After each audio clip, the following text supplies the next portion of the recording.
technology to reduce those emissions, technologies that are well demonstrated and understood and available.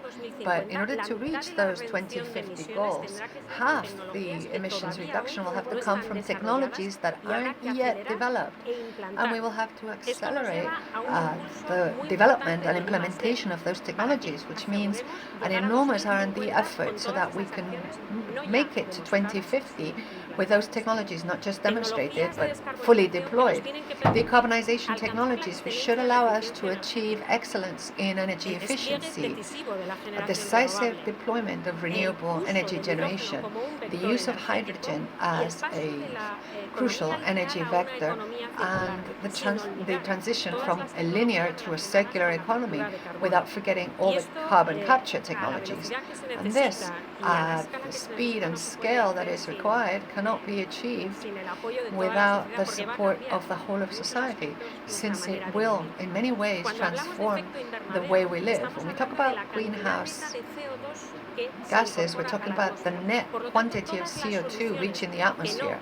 And so any solution that does not increase net CO2 emissions, including renewable energy generation or hydrogen, will work. But also those that are zero emissions, including those of the circular economy, and also those that, of course, reduce net CO2 emissions, including carbon capture technologies.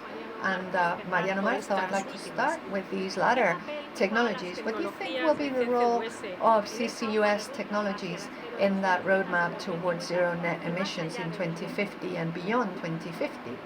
Bien, Well, buenos días, good morning, Adriana. Muy buenos días a Very todos. good morning Bien, to all. en respuesta a la primera parte de tu pregunta de qué papel Yes, let me juega go back to that question el you CCUS asked en las hojas about de ruta hacia cero CCUs. emisiones What netas role do they play in the del roadmap sistema towards energético global en 2050. carbon neutrality in Empezar the por energy recordar que system la by transición 2050. Let me energética start implica off by primero reminding you that the energy desacoplar transition crecimiento entails, first of económico all, that we have to aumento de de-link emisiones the economy de from gases de efecto invernadero.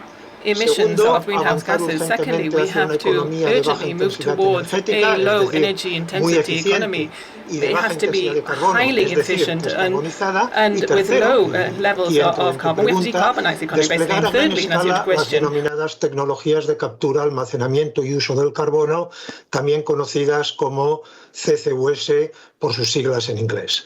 En relación con este último punto, un informe de la Agencia Internacional de la Energía de mayo de este mismo año, al que se ha referido Adriana, estima que para situarnos en la senda de las cero emisiones netas, entre 2020 y 2030, complementando otras medidas, pues las tecnologías de captura, almacenamiento y uso del carbono deberían aportar cerca del 7,5% del total de la mitigación y reducción de emisiones de dióxido de carbono del sector energético. Y más allá, entre 2030 y 2050, este porcentaje del 7,5% debería aumentar al 27,5% del total de la mitigación y reducción de emisiones. Existen también otras visiones más optimistas. Por ejemplo, un informe de 2018 del Panel Intergubernamental del Cambio Climático presenta 18 escenarios, todos ellos compatibles con el objetivo de un aumento de la temperatura media global inferior a los 1,5 grados centígrados para 2100, que dan incluso más protagonismo a las tecnologías de captura, almacenamiento y utilización del carbono. De manera que 10 de estos 18 escenarios doblan la cantidad de gigatoneladas de CO2 retiradas estimadas para 2050 por la hoja de ruta de la Agencia Internacional de la Energía. Sin duda, pues, estas tecnologías de captura, almacenamiento y uso del carbono son uno de los pilares fundamentales de la descarbonización en la ruta hacia las cero emisiones netas globales en 2050. La segunda parte de tu pregunta, Adriana, era, The second part of your question, Adriana, was what happens after 2050? And that's a very, very relevant question. Although it might sound a long way into the future, it's also clear that these CCU technologies are going to be even more relevant as we move into the second 50 years of the century, because that net zero emission target by 2050 is not a final destination. Please remember that. It's just one waypoint. It's a stage on the road towards a final position. Remember that climate change mitigation is not just about mitigation. It's not enough to just mitigate there. This is a prerequisite. It's necessary. We have to do that, but it will not be enough. We also need to withdraw surplus CO2 and other greenhouse gases that have been built up in the atmosphere since the times of the Industrial Revolution. In other words, as well as stopping dirtying our atmosphere, we have to clean it up too. Thank you very much, Mariana. Just in a few weeks' time, the COP26 will be held in Glasgow, and there'll be important decisions taken at that conference. How important will be this change from a linear economy to a circular economy with regard to greenhouse gases and dematerialization, decarbonization? Are they linked? Yes. In November, you're right, the COP26 will be held, and these global summits, as Mariana was saying, are important. And there's also the IPCC report that is, of course, Intergovernment Panel on Climate Change, that expert group, are all talking about us moving on towards the energy transition and applying circular economy policies to move away from that straight line approach. We have to apply circular models. We have to close cycles and loops for technical materials and also biological materials. It's very important, I think, for us to understand that the bioeconomy will become important as we move forward.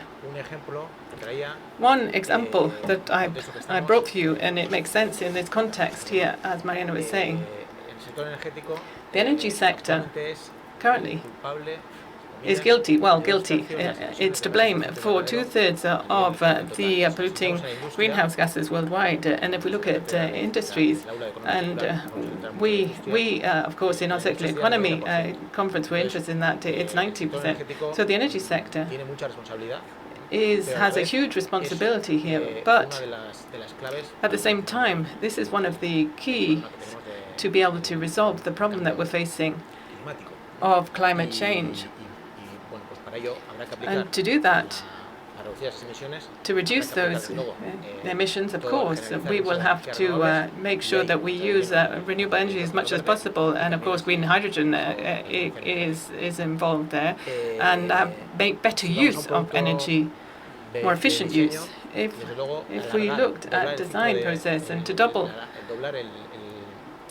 the useful life of a product will mean that we will have to apply recyclable material here.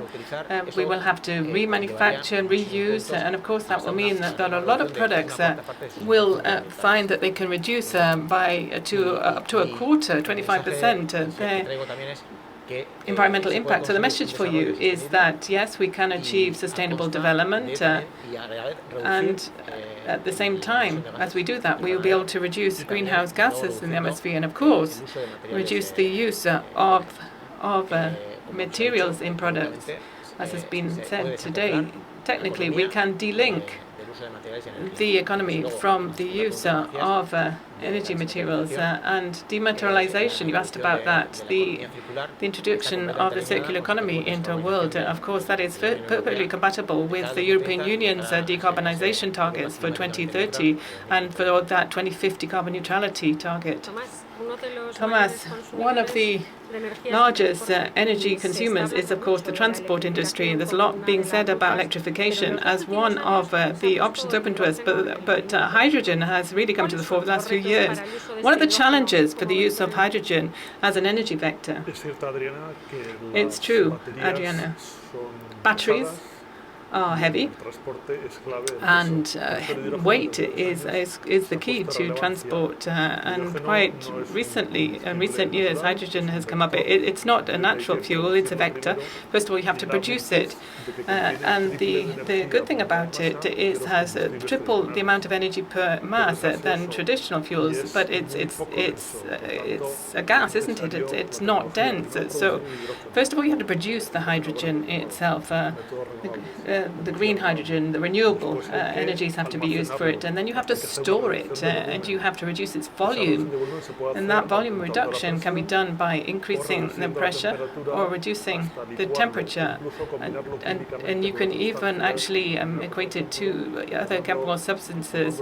You can turn it into carriers. These are the strategies to make hydrogen available to us as a fuel. Then you have to transport it to the place where it will be used and make it available to end users. There is a long value chain there for hydrogen that needs to be fully examined. Firstly, from a technical perspective, what is the energy that is consumed at every stage? When you're producing the green hydrogen, when you're transporting the hydrogen, when you're distributing it, when you're storing it, depending on how you store it, and then making it available to the end users, you will have to tanker it, and you have to put it under a lot of pressure, about 600 bars is the pressure, and that also requires high energy use. So we have to study every single phase in that process. It can help us to move forward with technology, but there are limits to it, and we have to do the numbers. Moreover, you have to look at the cost in this whole life cycle, and over time this will be reduced.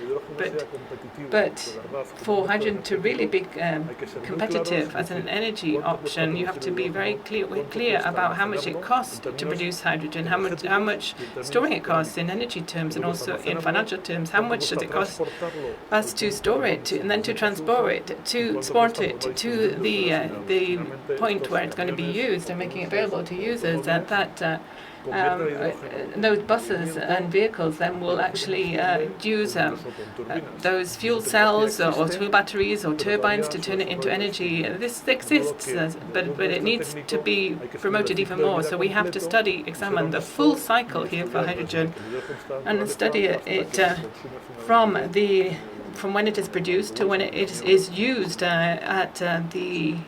by a lorry, for instance. Thank you very much, Thomas. Well, we're talking about mobility, Oscar. Mobility has a huge impact, doesn't it? And when we talk about mobility, we always talk about electrification. Will electricity form part of all the propulsion systems for the next few years? And electric vehicles, those vehicles that can be charged up, are they the only option to reduce that mobility energy use? Hello, good morning, Adriana. I actually think there's already a clear trend towards electrification, which we will continue to see, but actually we will see a lot of combined technologies in vehicles. We'll have battery vehicles, which are already on our roads, not as many perhaps in Spain as in other European countries where they're ahead of us.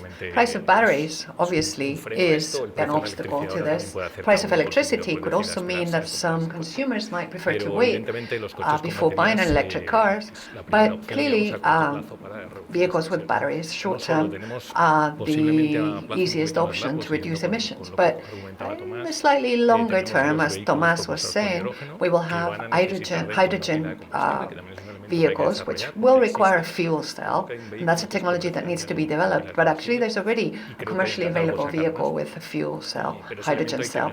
But that needs to be improved, and the price needs to be reduced with economies of scale. And I think that in the next few years, we will have to see how that evolves. Basically, a hydrogen car with a fuel cell is also an electric car, so it's zero emissions, but of course you have to look at everything that happens before, which is how the hydrogen is produced or how that cell is charged. And we'll also see other things that are already in our roads, hybrid vehicles, which are popular for light vehicles, but we're also going to see more heavy vehicles. It's a way to reduce fuel consumption or improve energy efficiency, combining a combustion engine with an electric engine. And then you were asking me if that was the only choice. I think there are other choices which, in terms of the transition we're discussing towards 2050, will be very relevant. And one is the use of biofuels, which are obtained from plant matter, which emits CO2, but that's already been captured by the plant. And so we could say that they're carbon neutral. And we also have synthetic fuels that are obtained from hydrogen, necessarily green hydrogen in the context that we're discussing, from CO2 capture. And that would mean that we could continue to use the current combustion engines without increasing emissions. But clearly that's a technology that needs to be developed because it is rather complex. That's true. And in this process, in this energy transition in which we're talking about a change, a paradigm, moving towards circularity, we tend to think that it's companies that need to drive this change. But can companies alone drive this change? And Ricardo, which other actors have to play a key role in this transition towards a circular economy? And what partnerships are needed? And on the other hand, is it just the production, or are there other changes that are needed in order to promote this transition with a consumption model and production model will no longer be linear but circular? Well, clearly, businesses, companies on their own cannot drive this whole transition. And if we look at it from the point of view of the circular economy, which is a very broad but very concrete concept, it's not as abstract as it might seem. There's lots of actors. As Mr. Imaz was saying, it's not just companies, multinationals, but also SMEs, of course, but we also need public sector to drive change, the governments, the countries, and the European Union leading that change globally. And together with those governments, you would have universities, so the academia, but also research and technology centers, which need to develop these innovations, and of course also train professionals. And then we have citizens, of course, the general public, consumers, or users, as we call them, and the third sector and social organizations, which are increasingly informed and critical and politically very active and very influential. As companies, are we seeing changes already? Yes, we are. Companies are changing, definitely. We've always seen technology change brought about by new environmental regulations or new market demands, but we are still in a linear economy. So if we really want this transition, we need to have systemic change. We need a complete strategy change, not just to deal with specific elements in the supply chain, but every element and the whole life cycle, of course, which is very relevant too, from start to finish. Closing that life cycle with recycling or reutilization or remanufacturing, multiple policies are required there. And I'd like to emphasize that these strategic changes should not just happen on paper. They need to be tangible. They need to include everything from vision and mission and strategy, steps and actions by businesses, and they have to be monitored and measured. You need to have KPIs to assess these changes, to make the necessary adjustments, and also to disseminate that knowledge and those indicators. That's true. And speaking about production and manufacturing, José Ignacio, we've been speaking about all these new technologies, about hydrogen and renewable energies, but how can all these technologies truly help decarbonize our industrial sector?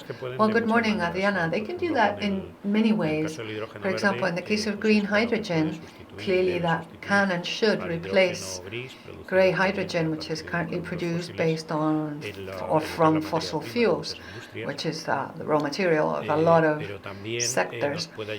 But it can also help us to decarbonize sectors that are currently difficult to electrify, because that's another important topic that we shouldn't overlook. We shouldn't necessarily connect electrification with decarbonization. And that's connected to with what Josu Imaz was saying in his introduction about technology neutrality. That is, we need to have an open mind and give an opportunity to all technologies, each of which will evolve over time and find their niche. And in that sense, for example, hydrogen itself, when we are speaking about green hydrogen, we tend to think always about hydrogen produced by electrolysis using renewable energy. But, for example, hydrogen produced from biomethane, which is also a renewable resource, could be green or neutral hydrogen. And if we captured CO2 emissions, it could even be hydrogen produced with negative emissions, which Professor Martha was saying is something we need to think about in the future, negative emissions. And so those technologies could help us with that. Another important aspect, of course, renewable energy sources themselves. In industry, for example, which is what we study in our research, heat is important for some industries, and there's solar concentration energy in the industrial heating sector without needing to reach the extremely high temperatures of solar concentration plants, can also help through innovative designs with Fresnel collectors or medium to high temperature collectors. And there's other examples like biomass or any other type of renewable resource that could also be incorporated. So I think essentially we need to realize that there's a broad range of available technologies. We need to keep an open mind and always make our choices based on a perspective of technology neutrality in order to be efficient and to allow those technologies to evolve and not necessarily to always connect energy transition with job destruction, offshoring of industry, and so on. Well, yes, it's clear that there might even be synergies between different technologies, as you were just saying. In fact, you talked about capture in those hydrogen production plants from biogas. Professor Mariano Manzo, of these potential CECOS technologies that we were just discussing, which do we think have most potential by CO2 volumes, but also costs, and which could be used sooner or short term in our country? Bien, bueno, recordar que dentro del ámbito de la captura, almacenamiento y utilización del carbono existen dos tipos de medidas. Por un lado, las que denominamos las soluciones de naturaleza tecnológica, que centran su actuación en entornos industriales, empleando técnicas muy diversas, o que incluso llegan a captar el CO2 directamente del aire.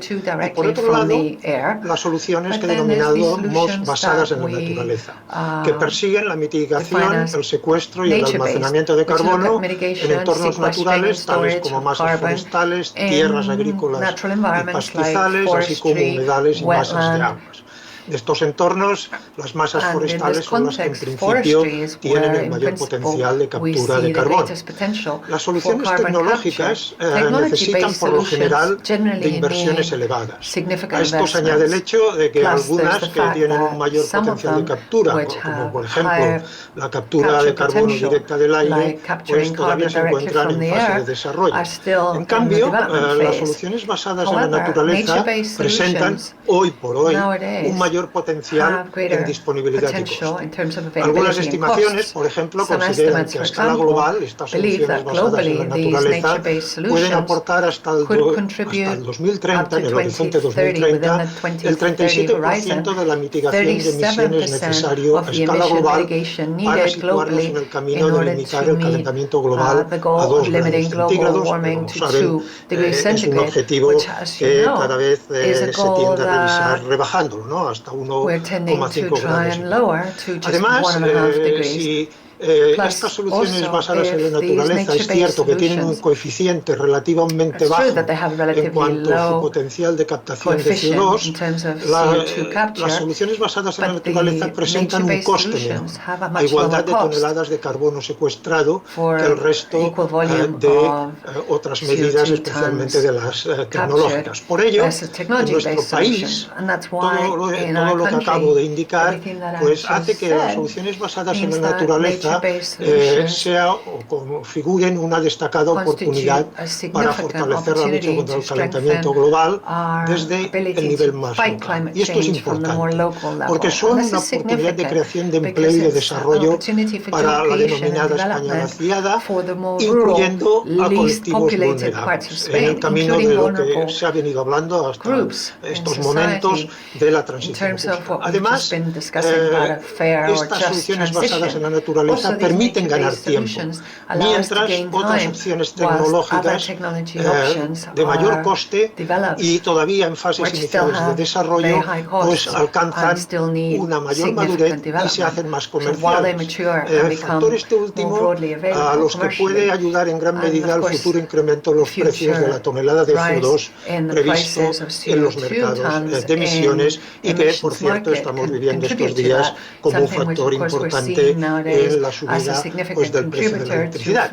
Y por lo que respecta a otras soluciones que no sean basadas en la naturaleza, soluciones tecnológicas de captura, almacenamiento y uso de carbono y que sean de aplicación inmediata en nuestro país, desde mi punto de vista, las relacionadas con la fabricación de combustibles sintéticos son las que presentarían un mayor potencial.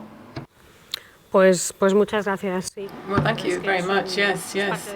You're right. This is what the future holds for us. We've been talking about the circular economy, and even, Ricardo, we've been talking about the fact that the market itself is actually saying, yes, we want the circular economy since the European Green Deal. It's all part of our lives now, and we've heard more and more about it. So the circular economy, well, one of the words in that phrase is economy. Now, let me ask you quite directly, is there going to be a change there, or is it an opportunity?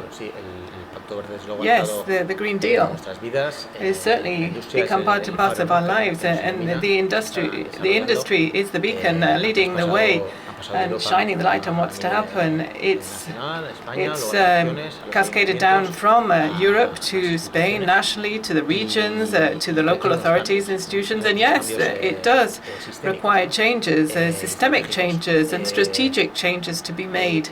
Will it be costly? Well, it requires some investments to be made, particularly in infrastructure.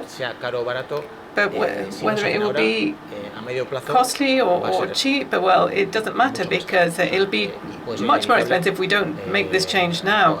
And it's inevitable because if we don't make these changes now, in the midterm, we'll have no more planet, will we? We are running out of resources and there's no backup plan, there's no plan B. So it is time for a change. It is time for us to be able to close off that cycle with the circular economy. It's important to make a distinction between the cost and the value of the products here. Right now, with the linear economy, we're just paying for the production costs and the marketing and sales costs of the products. But there are externalities there, environmental externalities and social externalities that as soon as we embed them into product prices, will mean that the prices will go up, as Professor Martha was saying.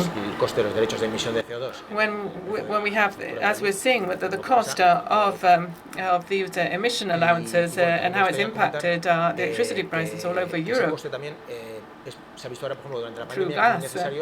And in the pandemic, all through the pandemic, we've realized that it is so important for us to have circular economy policies in place when we're trying to guarantee supplies, that's one instance, or when we are looking at the rationale of having such a long distribution chains that are delocated. That's an example of the circular economy being good.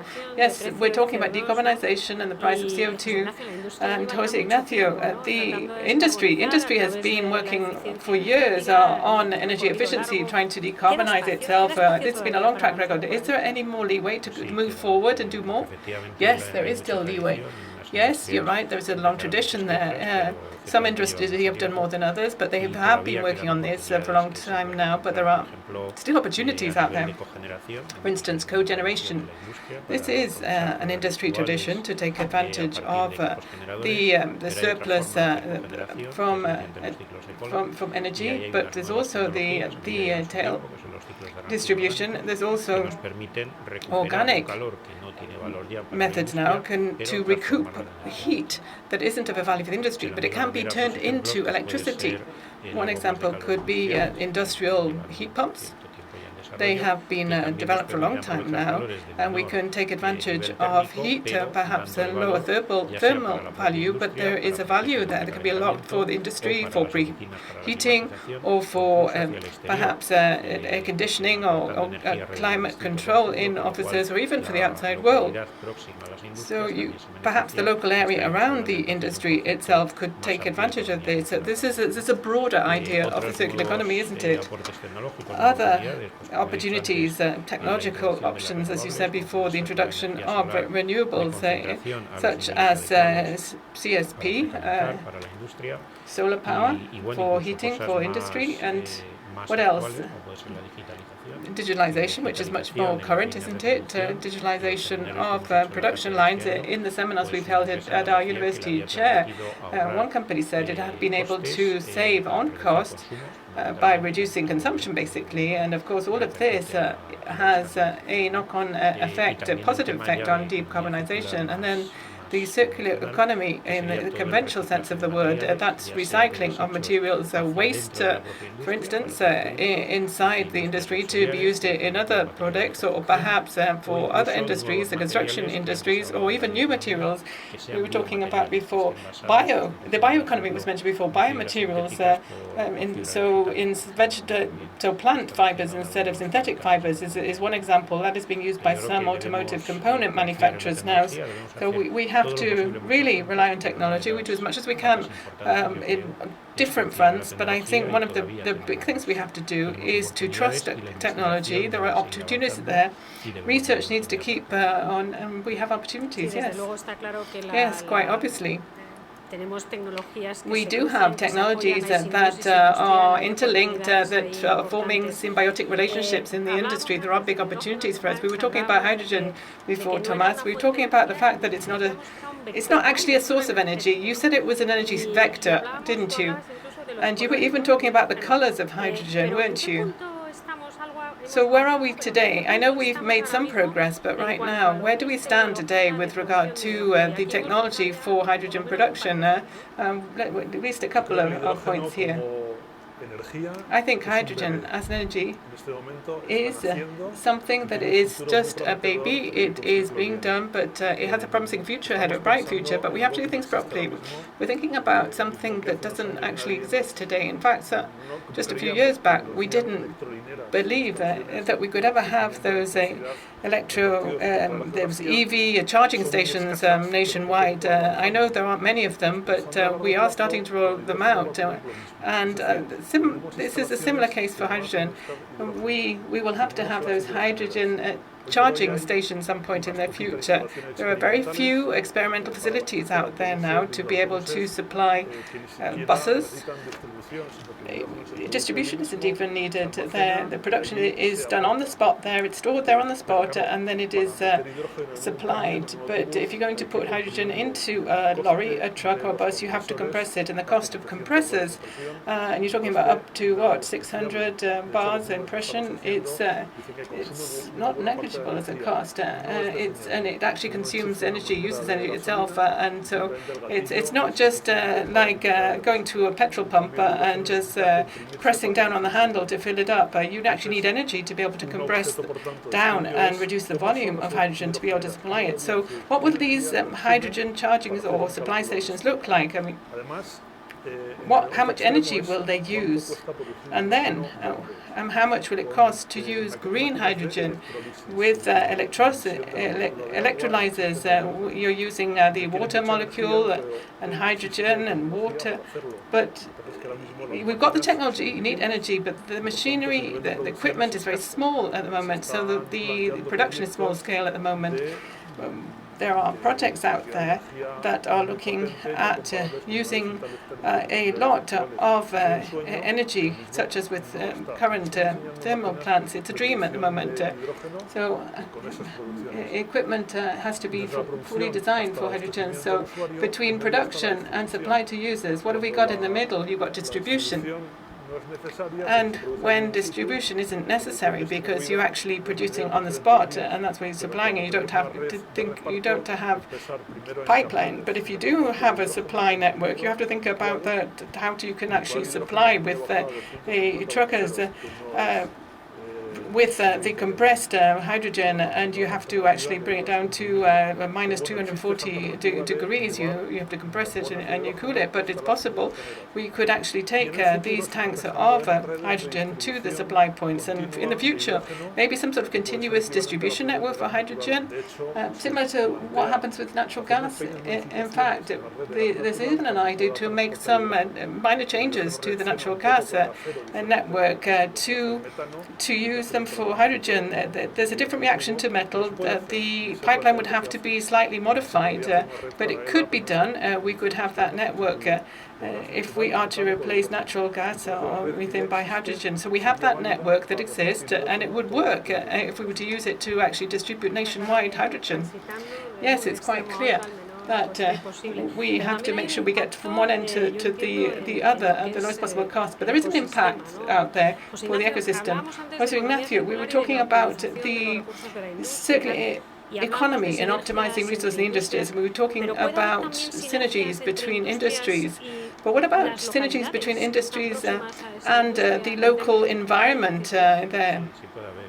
Yes, of course there could be synergies there. And in fact, in our university chair, we're looking at that paradigm of industry as part of the community or the local area. If an industry is near a town, then of course both are producing waste, and they have a value in the work that we've been doing here during this first year of the chair with an automotive factory, manufacturing facility in Madrid. We found that the paint waste, which is it's a flow of water at intermediate temperature, was actually possibly could be used for with a heat pump. You could actually produce the water at a mid-point temperature. So with a low temperature, by bringing in the industry as part of that network, you can actually supply a local shopping centre.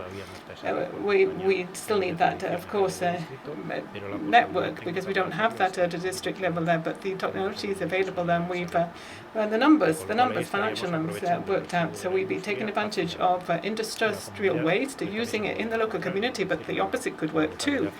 The local community near the industry might have solid waste such as sludge, and maybe it could be a farming area, maybe good livestock farming with manure, etc. We could produce biomass, and then we could upgrade it to get the methane out. And biomethane could be used for industry. And the next step would be hydrogen, wouldn't it?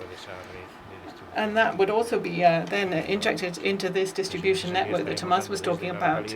That would mean that from the local community, we would be channeling it through to the industry. And in both cases, we'd be taking advantage of waste without having to transfer it and transport it. We'd be able to use it on the spot. That's really important, because a lot of waste have potential, but they can become very costly in that value chain if we have to move them to be able to process them. So if we can unlock the value of them locally, we could get those synergies locally and close off that cycle, that circle, industry, local community, industry. Yes, you're absolutely right there. So the carbon footprint would be the footprint for the whole cycle, wouldn't it? And if I can talk about carbon footprint now, when we talk about vehicle transport, should we only include the greenhouse gases linked to the fuel combustion, or do we have to go even deeper into the analysis? Yes, it needs to be a much more in-depth analysis. Let's look at a car, for instance. When you go to buy a car, you look at the emissions per kilometers, but that would only be during the time you're driving the vehicle. So there are two things there. You've got your fuel use and you've got your vehicle. If you're looking at just fuel, you'll have to work out how much CO2 is being emitted during the whole process from the time that the fuel, if it's a fossil fuel, is extracted during the process when it's transported to the petrol station. So it would be from the extraction point to your fuel tank. Usually we don't actually work that out, do we? We don't have it in mind. And then the second part would be from the fuel tank to the wheels, so how much CO2 is emitted as the vehicle is using that fuel. Well, we tend to be more aware of that. But we have to do exactly the same with the vehicle. There's a cost, a financial cost, a material cost, an energy cost, and CO2 emission cost to the manufacturing process of that vehicle. So what will happen to that vehicle during the useful life of the maintenance of it, and there will be further emissions. And what happens when the vehicle can no longer be used? That car has to be recycled.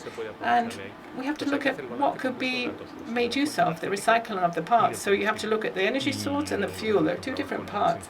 And okay, it's not straightforward to do that, but it would be good if we could do that. Very useful. And we could go back to, we couldn't really do it for hydrogen, but what about electric vehicles? Apart from the charging point, what we have at home, I think, is a mix of different energy sources. Some are renewables, some are thermal.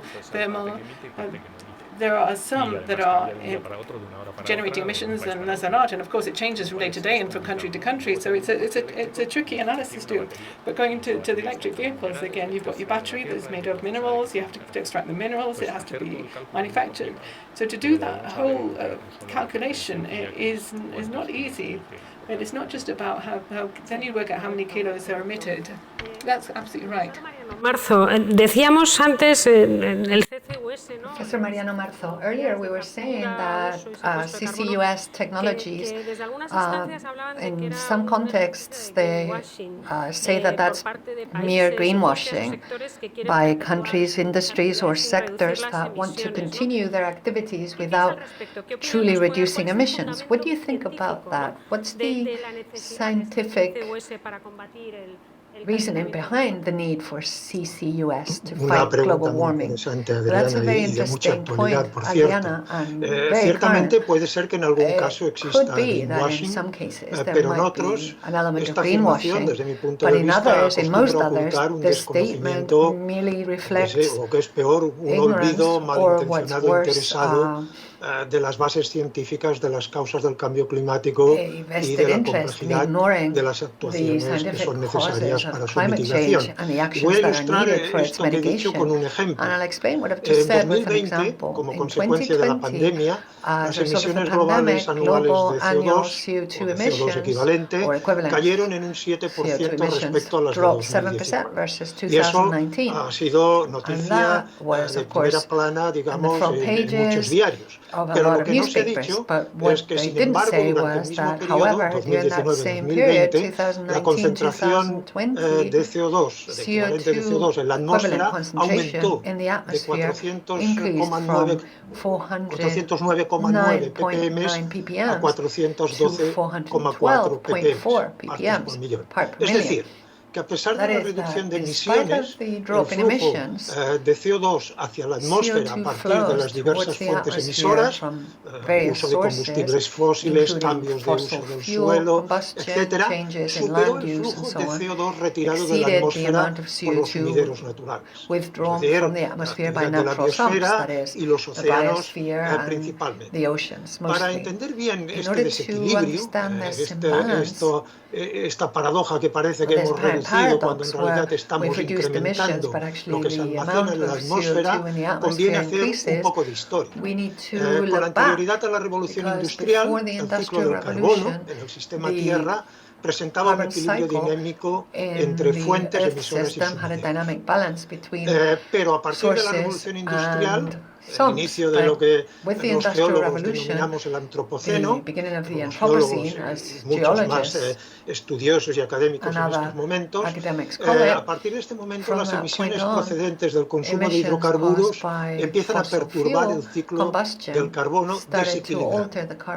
Y lo desequilibran porque el sistema Tierra no dispone de nuevos sumideros naturales para poder absorber estas emisiones adicionales. Este carbono estaba en la geosfera, estaba almacenado en el subsuelo y el sistema Tierra había establecido un equilibrio dinámico sin tener en cuenta que ese carbono almacenado en el subsuelo iba a retirarse, digamos, de su posición en la corteza terrestre. Como resultado, pues se ha producido un aumento continuado de la concentración de CO2 en la atmósfera, un CO2, vamos a repetir, equivalente, ¿no?, que si no se retira de algún modo, permanecerá en la atmósfera durante siglos. Y ese es el problema.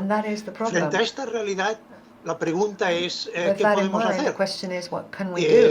Y una posible respuesta es que para retornar al equilibrio climático preantropoceno, no solo necesitamos conservar, por ejemplo, no deforestando y restaurar, rehabilitar, por ejemplo, reforestando las capacidades de los sumideros naturales.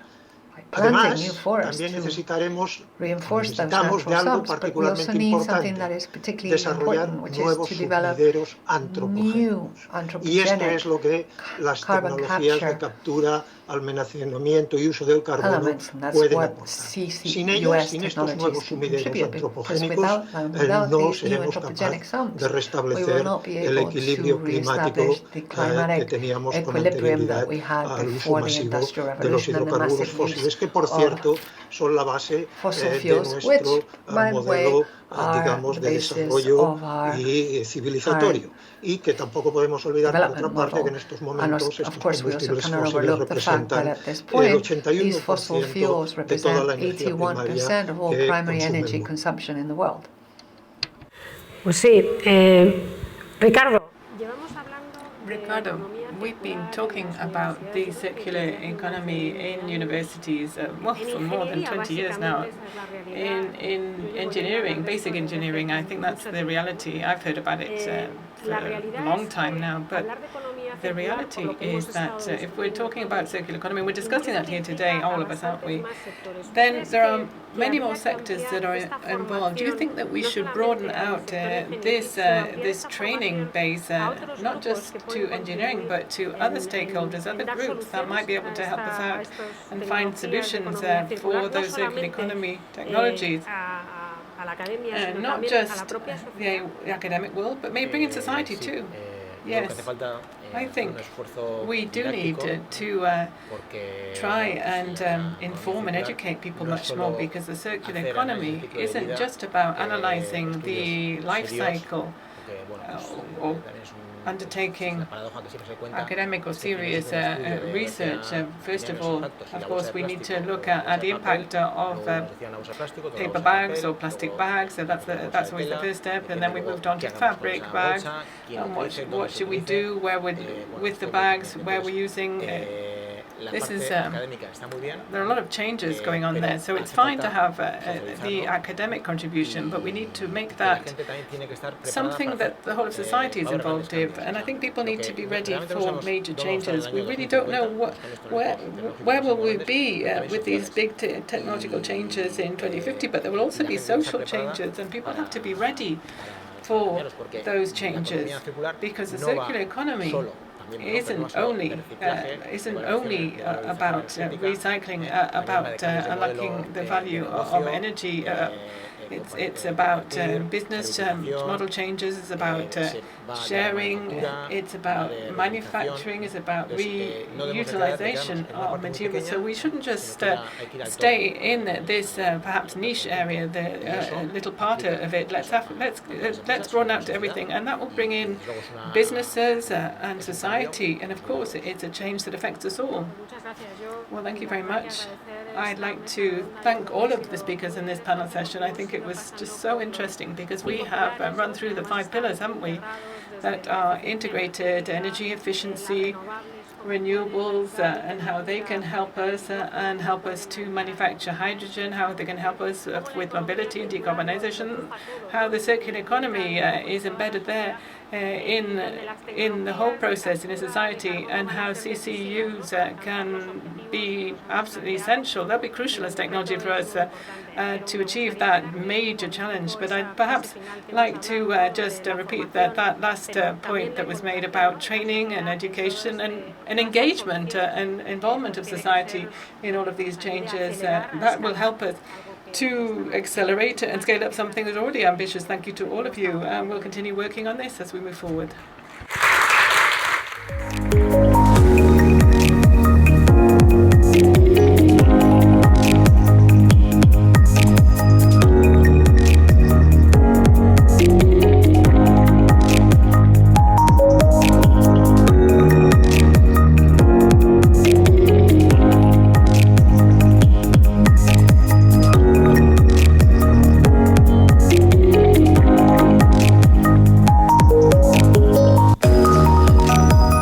Gracias a los Thank you participantes very en esta much mesa redonda to tan all of our interesante panelists. por That was aportar such an desde interesting las diversas panel session. perspectivas académicas Thank you un enfoque for profundo y giving us their multidisciplinar contributions, sobre los taking retos, from los a different peligros, academic las standpoint, giving us that oportunidades y las in-depth hojas de ruta de approach, la a transición Middle approach energética. about the Se ha challenges, puesto dangers, de manifiesto la opportunities, and the necesidad, roadmaps for el energy interés transition. y el potencial de la We colaboración certainly entre el heard there, it sector was público highlighted that y there el is a sector need privado, entre el for the mundo interest académico, el científico, el of the public empresarial, sector, the private sector y to que ese collaborate together. We need to potencial bring together the solamente se podrá academic world, conseguir a scientific través del world, and the business conocimiento. world, and that A potential ello is there can only podrán be achieved contribuir through precisamente know-how from comunidades knowledge, de and conocimiento como esta, and certainly Open Room. that Pero Open Room and precisamente other vamos a conocer communities of algo knowledge más like this de can Open contribute to Room. that. ¿Qué But es lo we're going to que hear more nos vamos a about what encontrar en Open este Room espacio is, what digital will we y cuál es la find programación in this que nos ofrece digital Open Room space, durante and lo what's que queda the de Open este Room año? planning for the rest of Lo the que year? los que nos dedicamos a la For comunicación those of us sabemos who del are poder que tiene la imagen communication para practitioners explicar know about realidades. the Por power ello, of para an remarcar image to el explain contenido de esta realities and iniciativa, to me be able gustaría que to vieran actually este frame this initiative. Look at the next video. Open Room se presenta ahora en un nuevo entorno digital. Pero en Fundación Repsol llevamos tiempo promoviendo el debate y divulgando el conocimiento sobre la transición energética con más de 38 eventos realizados en los últimos 18 meses. Más de 190 ponentes expertos de referencia que representan a todos los actores en todas las disciplinas de la transición energética y a todos los sectores implicados. Con la participación de representantes de las instituciones europeas, del Gobierno de España, Portugal y otros países, de las comunidades autónomas y de ayuntamientos de España, presidentes y CEOs del sector privado y representantes de instituciones académicas de prestigio, asociaciones y think tanks de ámbito nacional e internacional en el sector energético. Más de 7.000 personas han seguido los eventos en directo y más de 15.000 han visualizado en diferido los actos organizados en torno a la transición energética y la descarbonización.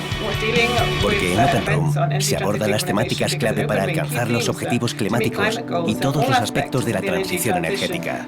Los mercados de carbono y la compensación de emisiones, la economía circular, la eficiencia energética, la movilidad sostenible, las soluciones energéticas neutras en carbono, la hoja de ruta para la descarbonización de los distintos sectores industriales, la regulación y la financiación de la transición energética y muchos otros aspectos que serán de especial relevancia en los próximos años. Un ciclo de conferencias y eventos en diferentes formatos, presenciales y online, que permite a los miembros de la comunidad acceder al mejor debate con los mejores expertos en transición energética y descarbonización, con una gran calidad técnica, organizados con la colaboración de instituciones de gran prestigio, tanto de la esfera pública como privada, totalmente independientes, y con una excelente acogida que nos anima a seguir trabajando. ¿Qué va a ofrecer Open Room próximamente?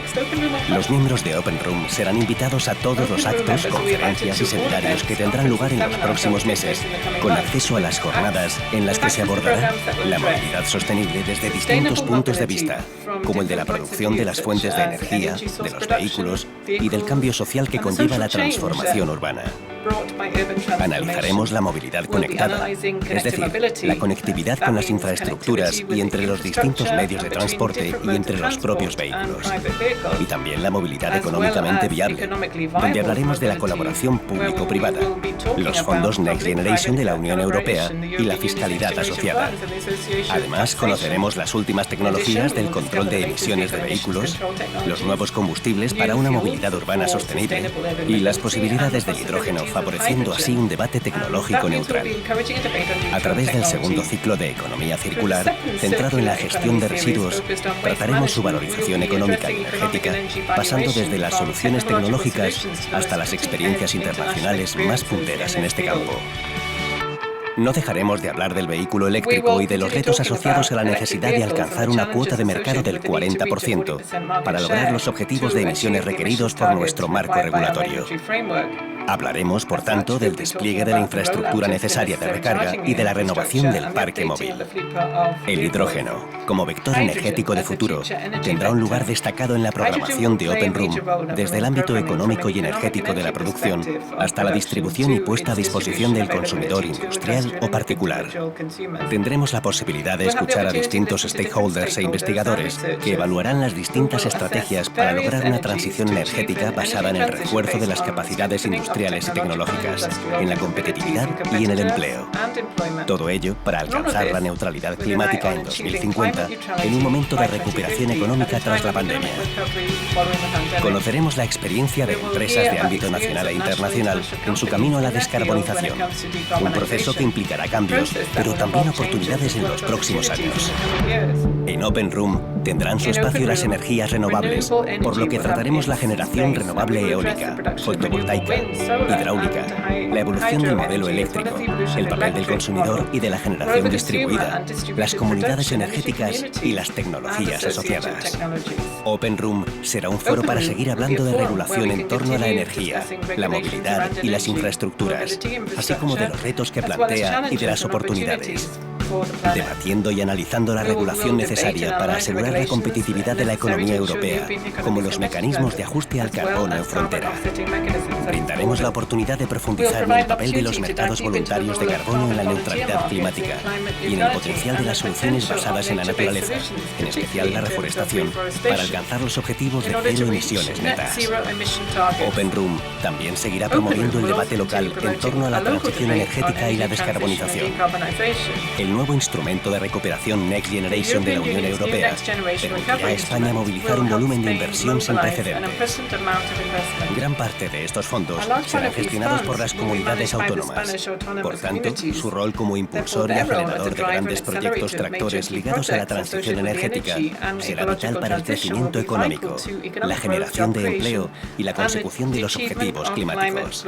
Además, en Open Room, cualquier persona encontrará la información, el contacto o la respuesta que busca a todo lo relacionado con la transición energética, porque la energía, hoy, más que nunca, está presente en cualquier conversación. Regístrate en Open Room, asiste en directo a todos nuestros eventos y descubre un punto de encuentro global para lograr una transición energética justa, inclusiva y coste eficiente.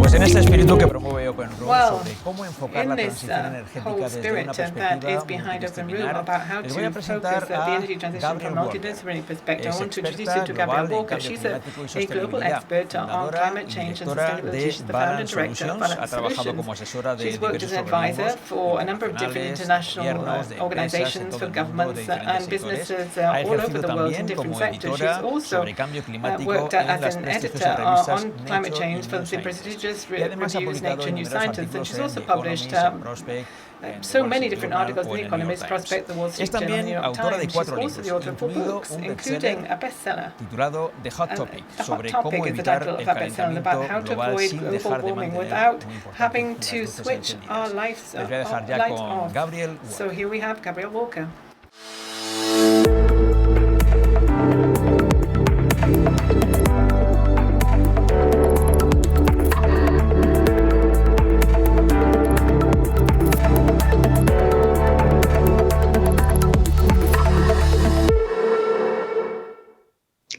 Thank you very much for the introduction, and thanks for the opportunity to speak to you today. I'm here to speak to you about climate change, and this is a strange picture to start with when I'm talking about climate change. And you could ask yourself why I've done this. This is a picture of me, and I'm out looking at the night sky, and I'm looking at that white point in the night sky, and that's actually the planet Venus.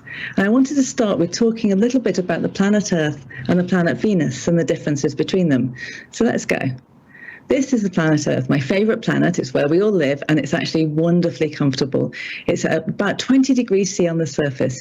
It's got liquid water, it's got life, it's got all the things that make it a wonderful place to live. This is the planet Venus. It's actually, to scale, Venus really is our sister planet. It's about the same size as the Earth. And it's also a very similar distance from the sun. So Venus is a little bit closer to the sun, so you'd think it would be a little bit warmer. And the Earth is a bit farther from the sun, so you'd think it would be a little bit colder. But that's not the case. Venus is hot enough to melt lead. Its surface is 450 degrees centigrade. And you could, of course, ask yourself, why is there such a big difference between these two planets when they're sister planets? They should be very similar. And the answer is Venus has lots of greenhouse gases in its atmosphere. We know that if you put greenhouse gases into the atmosphere of a planet, it makes it really hot. And that is what we're doing with the Earth at the moment. We're putting greenhouse gases into the atmosphere and we're making it hotter and hotter. I just wanted that idea to be in all of our heads before I start, because for quite a long time, I've been working on climate change for more than 20 years. And for quite a long time, it was sort of seen as something for people who hug trees, who like nature, who want to be environmental, but not for the rest of the world. And that has changed. And I think it's really important to understand how an understanding of climate change has actually come into every single sector of our economy. And here's one of the reasons. This is Sarah Breeden from the Bank of England. And here's what she said. Climate risks are uncertain, but they're predictable, and they affect every consumer and every corporate in all sectors and in all geographies. This is a big change, the realization that climate change comes for everything and everyone. And that's had a big effect, particularly on the whole investment world. About 2 years ago, people weren't talking like this, but now they are. This is Mark Carney, who is governor of the Bank of England, when he said, climate change presents significant risks for global financial stability. In other words, this isn't just for people who care about the environment or nature. This is actually about our entire economy. And he separated that out into two different things. He said that there are direct physical risks, and there are also risks from the transition costs. And I'm just going to go through those. I'm going to start with direct physical risks. And this is where it gets a little bit tough. So brace yourselves. This is going to be hard. What I want to show you here is the climate change that's already with us. So this is obviously a map of the world. It's starting in 1880, which is about the time when we started to have global temperature records. We're going to go through to the present day, and I'm going to show you how variable our climate is, how if it goes a bit bluer, it's getting a bit colder. If it goes a bit yellower or redder, it's getting a bit warmer. Let's see what happens. So you can see that those times were actually a little bit warm and then cold. That was a cold period. And then it started to get a bit warmer again in the north, but not in the south. And that was a warm period. Then it went cold again. It's very variable until you get to the 70s and the 80s and the 90s and the present day. This isn't subtle. Climate change is already with us. The planet is already significantly warming. And here are some of the effects that that's having. First of all, forest fires. Now, when I started talking about climate change, forest fires were being predicted, and it was actually quite hard to find pictures to illustrate that. And now it's hard to choose. There have been the fires that have been devastating California. There have been the fires that swept across Australia at the beginning of last year. There are the fires in Chile, the fires in Russia, the fires in other parts of Europe. They're all over the place. In so many parts of the world, forests are already burning. And then, of course, you get the heat waves. Remember this. This is European heat wave, blast furnace Paris at 42 degrees C, the hottest temperature it's had. And that's becoming more and more common now, already here with us. And then there's droughts. And already in the tropical parts of the world, there's droughts that are actually affecting how food can be grown, and the food production is starting to drop. And you can say that that's a problem, that's a shame, and maybe we should try and do something about it and send some aid to those countries. But it's already having an impact on the rest of us. It's having a big impact on Europe. And here's one of the reasons: migration. So if you look at the places that migration has been affecting Europe from, so the places that people are coming from, they come from Syria and they come from Darfur. And in both of those places, there are civil wars, there's unrest, there's a reason that the people have to leave. But in both of those places, it started with a drought. And I've spoken to military generals who said the kind of migration that we're experiencing that's had such a destabilizing effect on Europe is just a walk in the park compared to the migration we're going to see if climate change really takes hold. And then there's the storms. This is Hurricane Dorian that went through the Bahamas about a year and a half ago. And I put this one in. Again, it's actually quite hard to choose which hurricane I should put in. And the reason I did this was I was speaking to some investors in Toronto when we were still allowed to travel. And just before COVID hit. And I put up a different hurricane. I showed a hurricane that had just gone across the Caribbean and said, hurricanes are getting stronger. And afterwards, one of the investors came up to me. He said, you shouldn't use the one you used. You should use this one, Hurricane Dorian. And I said, why? And he said, I used to have a house in the Bahamas. I don't anymore. Hurricane Dorian destroyed it, and it looked like a nuclear bomb had hit. And that's actually not a bad analogy, because it turns out that if you think about how much heat energy we're putting into the atmosphere with all the greenhouse gases that we're putting there, all the coal and oil and fossil fuels that we're burning, it's the equivalent of 4 Hiroshima bombs worth of energy every second. And this investor said to me, I used to be a climate denier.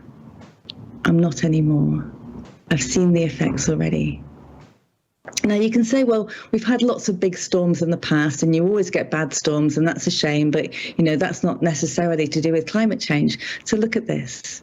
This is Typhoon Haiyan in the Philippines in 2013. It was the strongest tropical storm ever recorded in the Eastern Hemisphere. This is Hurricane Patricia, Mexico, 2015, the strongest tropical storm ever recorded in the Western Hemisphere. And this was Cyclone Winston, Fiji, 2016, the strongest tropical storm ever recorded in the Southern Hemisphere. We're seeing a pattern. Now, this is Lance Armstrong, and why have I put a picture of Lance Armstrong suddenly in the middle of this talk? He obviously was the person who won the Tour de France, and he won it 7 times. He's holding up 7 fingers for the 7 times he won the Tour de France, and we also know that he was cheating. He was taking drugs, steroids. And you can say, which of those times that he won the Tour de France was because he was on steroids? Did he win the first one because he was on steroids, or was it the third one? And the answer is he was making all of those wins more likely. And ladies and gentlemen, we are putting our atmosphere on steroids with the greenhouse gases we were putting into it. And we're making all of those so-called natural disasters more likely. So how are we doing on fixing this? Not well. I told you this was going to get grim. Just a couple of weeks ago, the Intergovernmental Panel on Climate Change, which is a big organization that puts out the science, summarizes all the science of what we understand about climate change, did its latest assessment. And it was a code red for humanity. Basically, climate change is with us, and it's getting worse. So that is why investors around the world have begun to worry, because this is a real material risk. You can have invested in something that can be affected by this, that can burn down, that could be broken by a storm, that can be flooded. But there's another reason, and that's the risks from transition costs, because we're not the only people who've noticed that this is already happening. And so governments around the world are now changing their policies.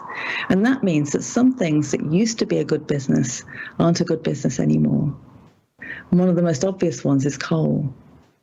So if you look at coal, last year, Peabody wrote off $1.5 billion from the world's largest coal mine in the USA. This year, the G7 agreed to stop all new financing for overseas coal by the end of 2021. And last week, a couple of weeks ago, China said it was no longer going to finance coal overseas.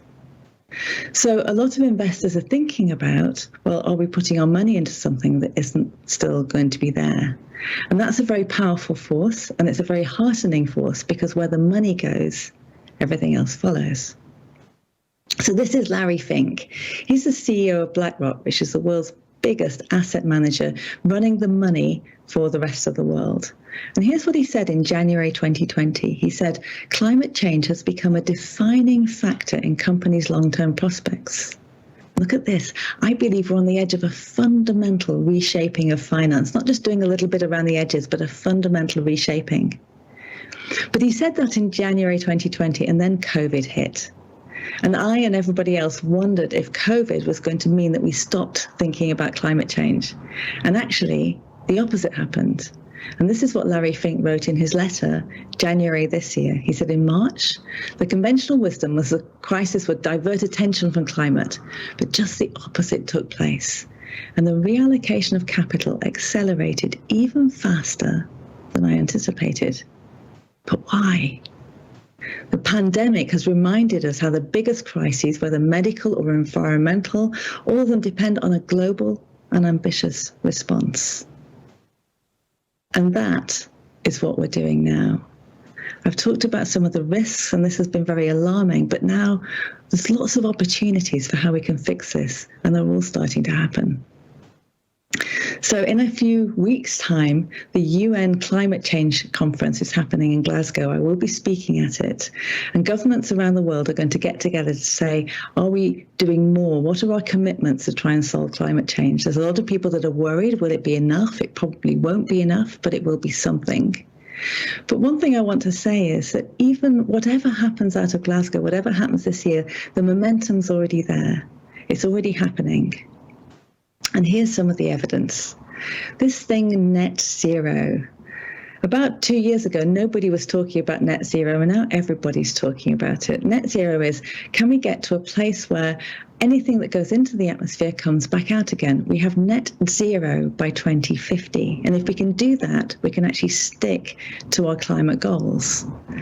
And now governments around the world have set net zero targets. The European Union has set one, the UK has set one, South Korea has set one, Japan, the US is now setting one, and also lots of organizations, lots of businesses, lots of finance, they've all been setting net zero targets.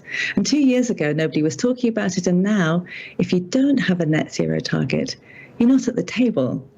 And if you're not at the table, you're on the menu. So this is what these two people, this is when Mark Carney on the left was still governor of the Bank of England, and on the right it's the governor of the Bank of France. They issued a joint letter to explain to people, 2050 seems like it's a long way away. What does that mean we have to do now if we're going to make it to net zero by 2050?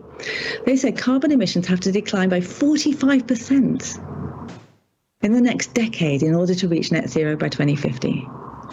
And in what I think is a big understatement, this requires a massive reallocation of capital. We're going to have to turn the fire hose of money away from the way we're doing business at the moment and into a new way of doing business. And then look at this. If some companies and industries fail to adjust to this new world, they will fail to exist. Now, this isn't Greenpeace saying this. This is the governors of the Bank of England and the Bank of France. And then look at what the governments are doing. So the USA has now said it's committed to 50% or more reduction of emissions by 2030 in the next 9 years, a massive change. The European Union, emissions reductions by 55% from 1990 by 2030. And the UK has now committed to 78% reductions in emissions by 2035. These are much shorter targets, and they're very, very radical transformations. Now, how do we do it? And we know how we do it in some ways. Some of the things are obvious. We know we need to use solar power, and the costs of solar power have actually gone down so low, and other ways of renewable energy, wind farms, onshore, offshore, we know about that. And also electric vehicles. This was absolutely transformed by Elon Musk and Tesla, and this is a very magnificent Tesla. But now every other car manufacturer is making electric vehicles, and governments are banning the sale of petrol and diesel-driven cars in the next 10 years as well. So we know about those. What about this one? How do we turn something linear into something circular?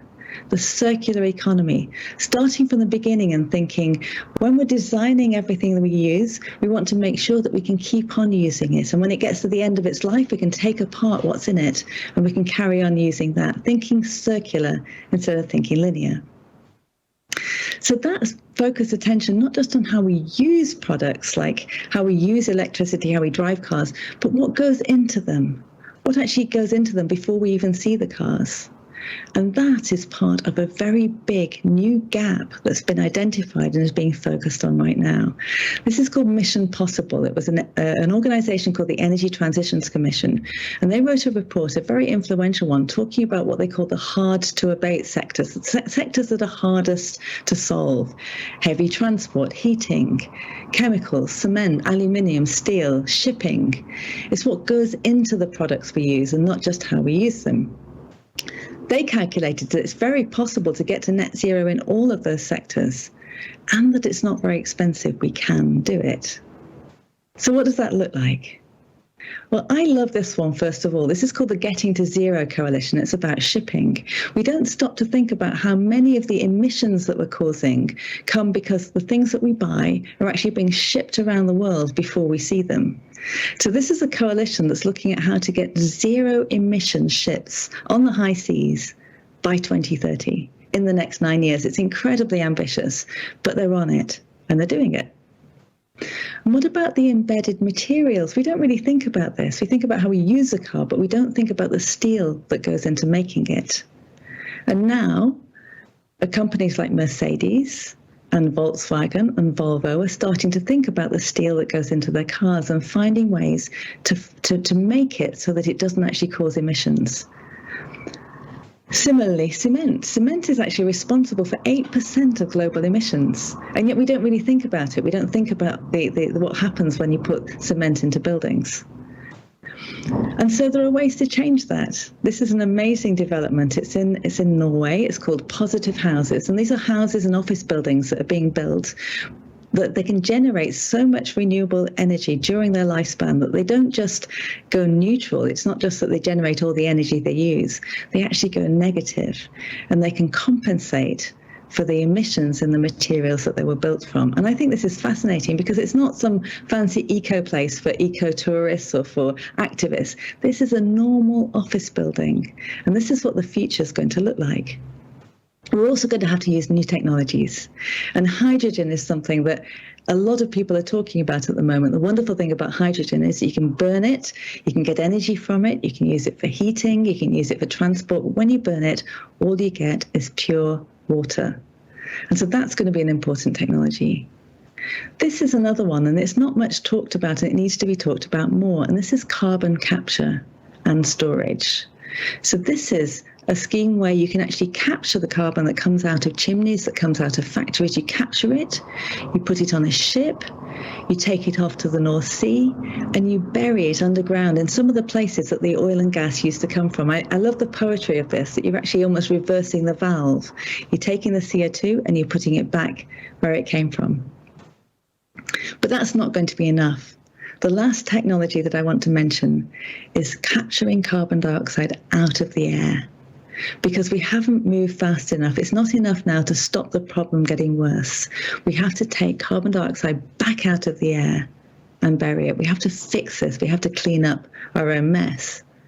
And John Kerry said this earlier this year, and a lot of people haven't noticed it, but here's what he said.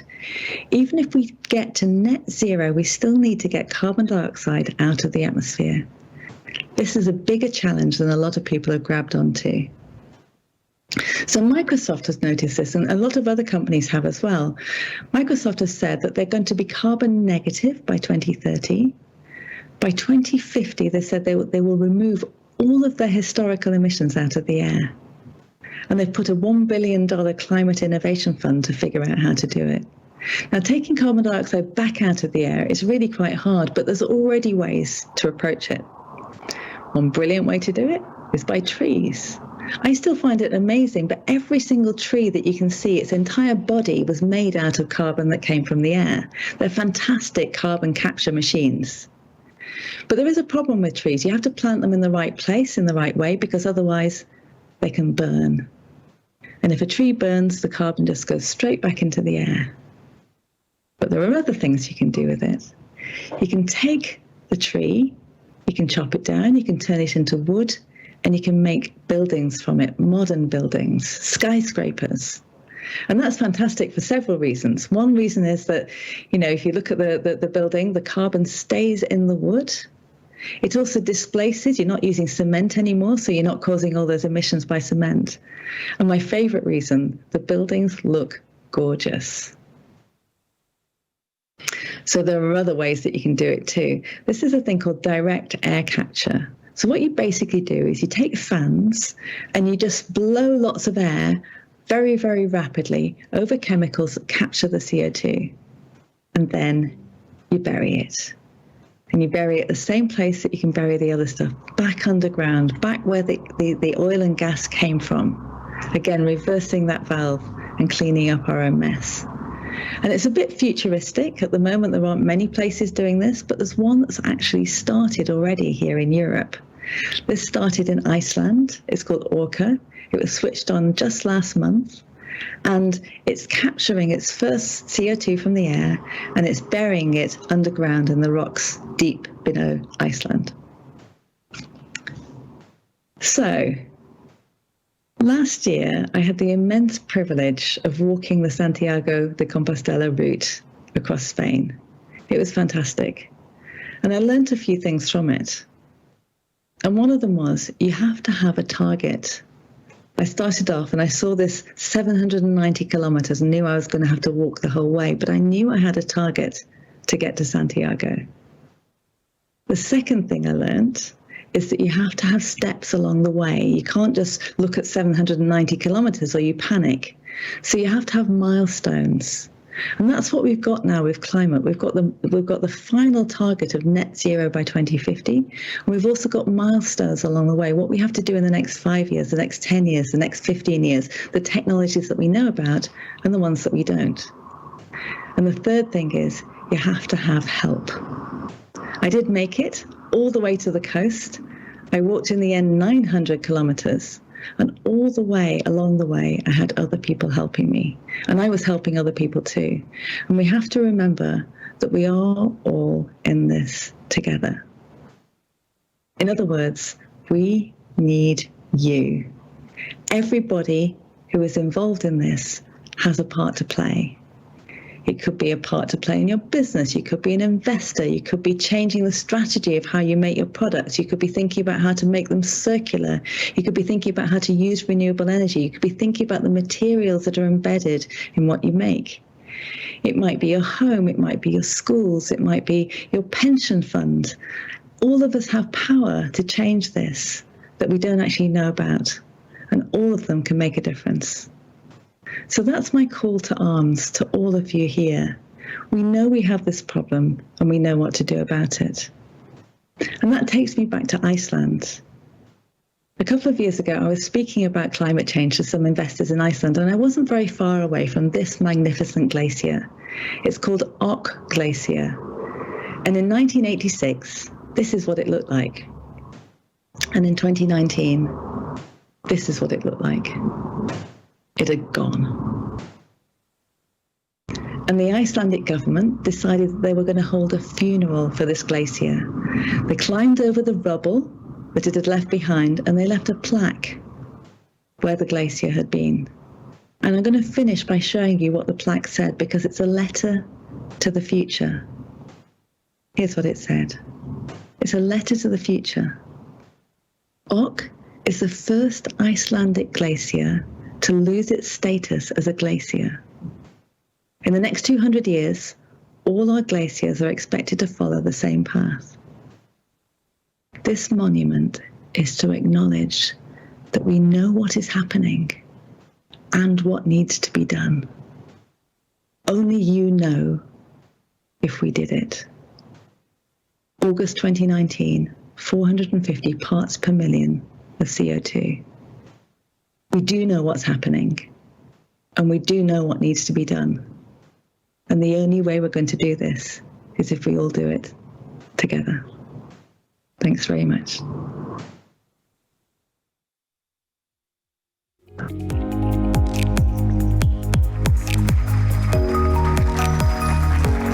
Tenemos que dar las gracias a Gabriel por esta charla tan inspiradora.